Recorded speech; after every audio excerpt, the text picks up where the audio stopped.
Welcome to Weekly Digest, where we highlight the work of ministers of government as they push the administration's development agenda.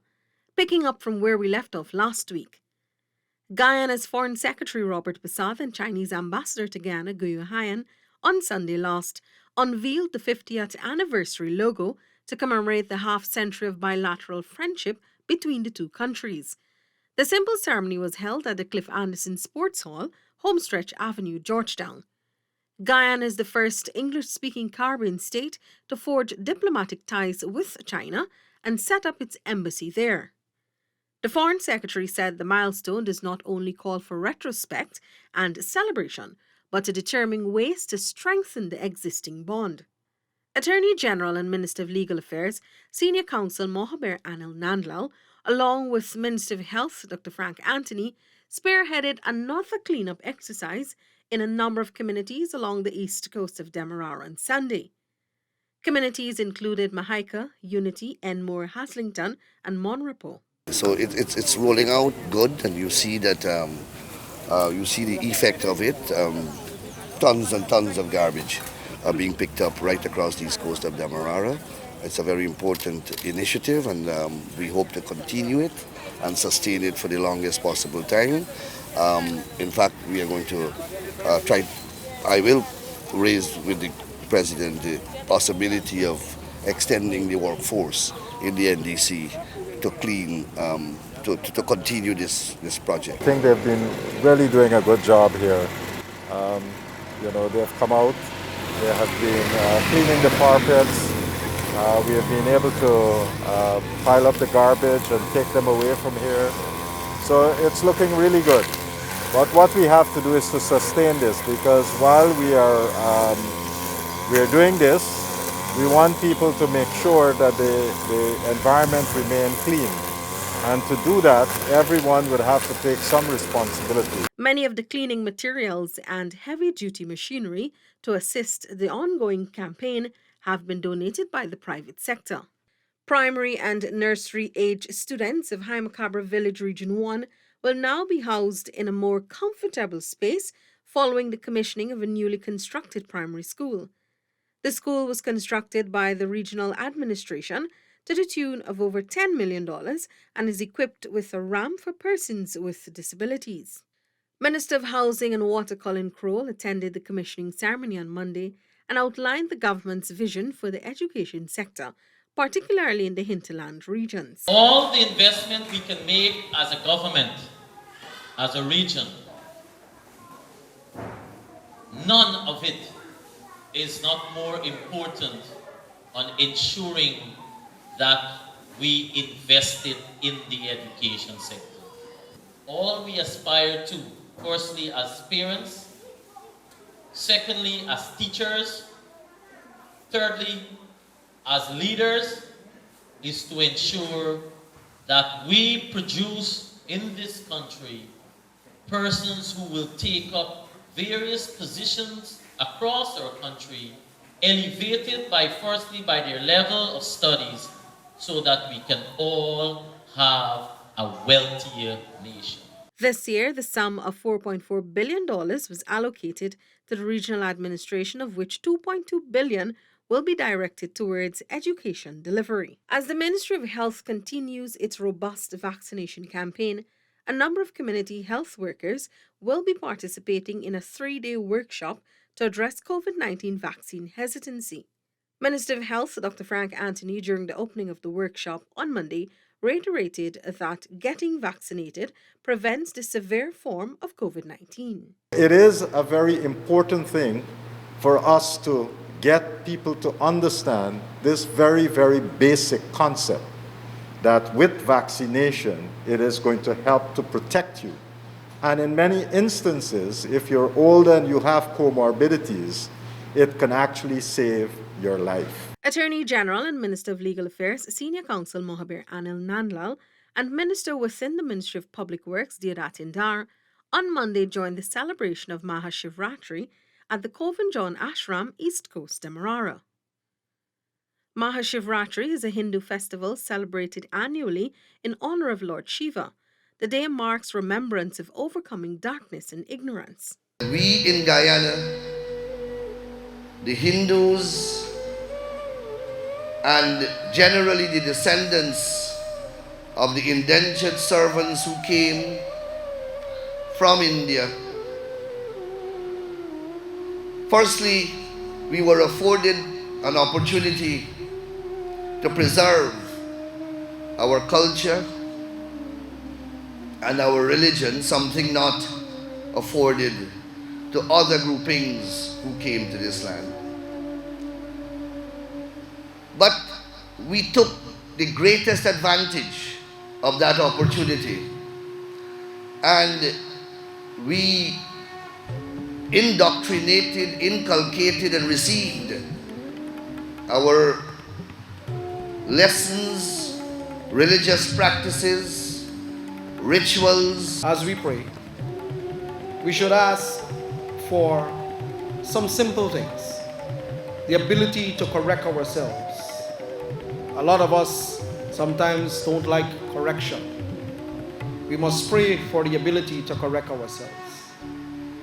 We must pray for the fairness in our dealings with other people. A lot of times when we deal with other people, we want what's best for us alone, not thinking about the other person. We must pray to take the right path.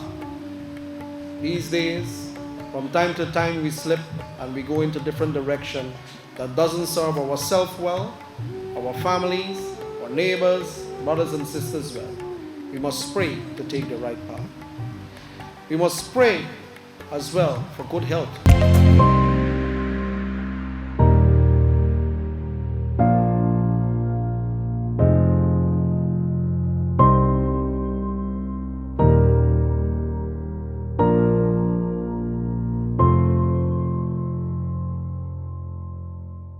Government's safe space along the Lamaha corridor will be completed in a week's time. Earlier on Tuesday, Public Works Minister Bishop Juan Edgell inspected the ongoing project, which consists of a walkway with benches, lights, a green space, and parking lots on both sides of the walkway. We are not just focusing, and I want to hear, people must hear that, on the big projects of bridges and roads and highways and superhighways. People's livelihoods and well-being must also be addressed. Relaxation, R&R, places for children to play. We have said this is a family zone. It's alcohol and smoke-free. This is where people must be able to come play. We have the adequate parking. Kids could come out with their tricycles. The disabled must be able to come with their wheelchairs. Children must be able to come and run and play freely. The parents could sit and read a book. Mental health is becoming a big issue and people need to relax. And we are working people, and people are working very hard. Relaxation and recuperation is also very important. Remaining works to be completed include the installation of 20 benches and the construction of curbs around the green space to prevent soil from dirtying the walkway when it rains. The MV Barima, which service the people of Region 1, is set to recommence operations within 1 week. The 88-year-old vessel was docked for extensive emergency works in the last 2 weeks. On Tuesday, Minister of Public Works Bishop Juan Edgell visited dockyard shipyards at Supply to inspect the vessel as it underwent repairs. For those of us who live on the coastline, this might just be another boat that they're fixing. But for the people of Region 1, this is their life. This affects the price they pay for food. This affects getting their produce to the market. This affects them getting to Georgetown for important appointments. This affects children getting out to attend secondary schools or institutions of higher learning and getting back home to their families. This affects everyday living in Region 1. So we did not treat this lightly. Repairs amounted to approximately $90 million. This includes the fixing of the propulsion system and propeller shaft, among other key parts. Residents of Region 7 have been updated on government's programs and policies and the direction in which the administration is steering the country. Minister of Parliamentary Affairs and Governance, Gail Teixeira, led a massive outreach to the region over the last weekend, holding meetings in the communities of Bartica, Itabali, 2 Miles, Riversview, Akatash, and Batavia. Residents have been urged to upskill themselves and be prepared for massive transformation that is ongoing. We need to also train our people. We need to spend time in training, and the government's offering those training programs. When it comes to the gold programs, which last year we talked to people in Region 7. We had over 300 applications, 276 got awarded gold scholarships. We have the WIN scholarship for women with business and getting into business and training. We had representatives from this region, about 30. Persons who dropped out of school and skilled in a particular field were also encouraged to get certified. You're not being judged. What we encourage you to do is to put yourself in order. Go back and study. Go back and look for programs that offer you English and maths. I'm not saying go back to school. There are programs you can do that will give you English and maths, so then you can apply to do other programs. Guyanese do not have any issue accessing vaccines or treatments for COVID-19. Health Minister Dr. Frank Anthony gave this assurance as the World Health Organization observed a Zero Discrimination Day on Tuesday under the theme, Let's Combat Stigma to Ensure the World Becomes Fairer and More Equitable, with the main focus being active vaccine equity to end the pandemic. Dr. Anthony says the ministry has a robust and easily accessible program for persons with COVID-19 or those who feel like they have been exposed. We don't have an issue with vaccine inequality here in Guyana. As soon as we got vaccines, we were able to get the vaccines out to people. What we have is vaccine hesitancy, where a lot of people were not coming forward to take the vaccine. And even now, while we would have had a vaccine program in place and going to every region of this country, there are still pockets of hesitancy across the country. Over 200 community support officers from Region 1, 7, 8, and 9 will be trained in the monitoring and maintenance of water supply systems to improve the delivery of potable water. On Wednesday, a memorandum of understanding was signed between the Ministry of Amerindian Affairs and the Ministry of Housing and Water at the Guyana Water Incorporated headquarters to facilitate the program. Amerindian Affairs Minister Pauline Sukai said the training program is a representation of the government's commitment to developing its human resource, especially in the hinterland communities. Aggressively and proactively, in a robust way, our government has once again begun to make the necessary intervention in improving safe water supply to the hinterland.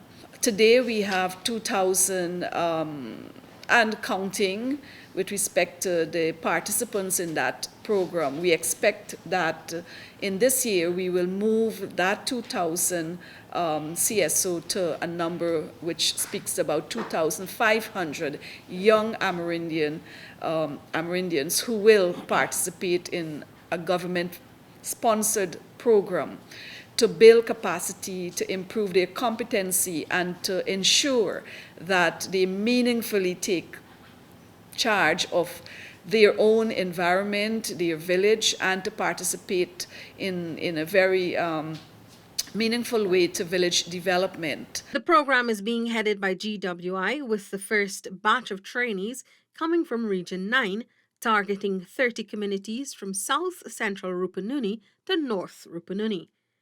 Housing and Water Minister Colin Crowell says youths will be able to improve and gain expertise from the program. While this is a very simple ceremony, it's very significant, and it signals holistically our commitment as a government as to the development of our people, and that is to ensure that the opportunities are there for us to produce a skill set of persons, no matter where they reside, but a variety of skill set that will allow persons to be gainfully utilized within, it doesn't matter which part of the country they reside. Minister within the Ministry of Housing and Water, Susan Rodriguez, shared similar sentiments. They will be given an opportunity through this collaboration to learn new skills, to be able to improve on their knowledge through training, and every day will have a renewed sense of purpose. Hundreds of public primary school students in Region 6 on Wednesday benefited from another initiative of the government through the Ministry of Education, the distribution of brand new textbooks. The textbooks cover each course subject area: mathematics, English language, science, and social studies. Minister of Education Dr. Priya Manikchand told the gathering that while this exercise may seem small to some, it is significant to others. We have gone out, we have looked at each book, we have looked at what causes or helps to bring about success, and we've bought every single one for every child. It's not the wealthy children alone who can do well. It's not the children in private school alone who will get the resources. It's not the parents who have fancy jobs. We're giving it to every single child. During the distribution, parents were asked to sign a contract promising to carry the books and to return them when required. Minister Manikchand noted that this initiative was quite an investment made by government and asked that parents take their commitment seriously. If we're going to be able to do this and see results, then every child has to return your books so that the child beneath you could benefit from those books. And that's why we're signing a contract today. The contract parents are required to sign is that you will take the books, you'll enjoy the books, but that on the time of return you will bring the books back or pay for them. Over 66 youngsters from Mabaroom and Matthews Ridge Region 1 have successfully completed training programs offered by the Board of Industrial Training, BIT. The participants have been trained in areas such as garment construction, welding and fabrication, heavy-duty equipment operation, shadehouse gardening, and small engine repairs. Minister of Labour Joseph Hamilton reiterated to the graduating class that these opportunities are not a favour, instead a commitment of the government to create well-rounded individuals to aid in the country's development. This is a way of giving you back part of your own contribution to nation building. Because sometimes when government brings service in the communities, some people say we are giving handouts. Look, for us, if every day we can give a handout to the people, I'm sure the chairman would be in the river doing the same. Because that is what a government must do. A government must look for the weak and seek to help them, to make them strong. A government must look for those who are in darkness and find light for them. A government must look for those who don't have a skill and ensure that we involve them in training to develop their skill. Government's commitment to construct a secretariat for the National Tushaus Council is bearing fruit. Minister of Amerindian Affairs Pauline Sukai on Wednesday met with the contractors at the site for a progress report.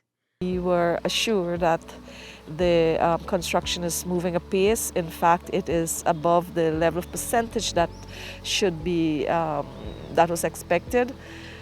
In terms of material and materials, I think the contractors assured me that he has stockpiled materials too, and we expect that the building will be completed within the specified project duration, which is a year. The roofing and block work are expected to be completed in March, while the contractor awaits the BENAB's fabricated steel frame. Government had committed in 2015 to establish the NTC Secretariat, and construction began in February with the completion time of 1 year. However, with the rate of work, the contractors expect that it could be completed in the next 6 months.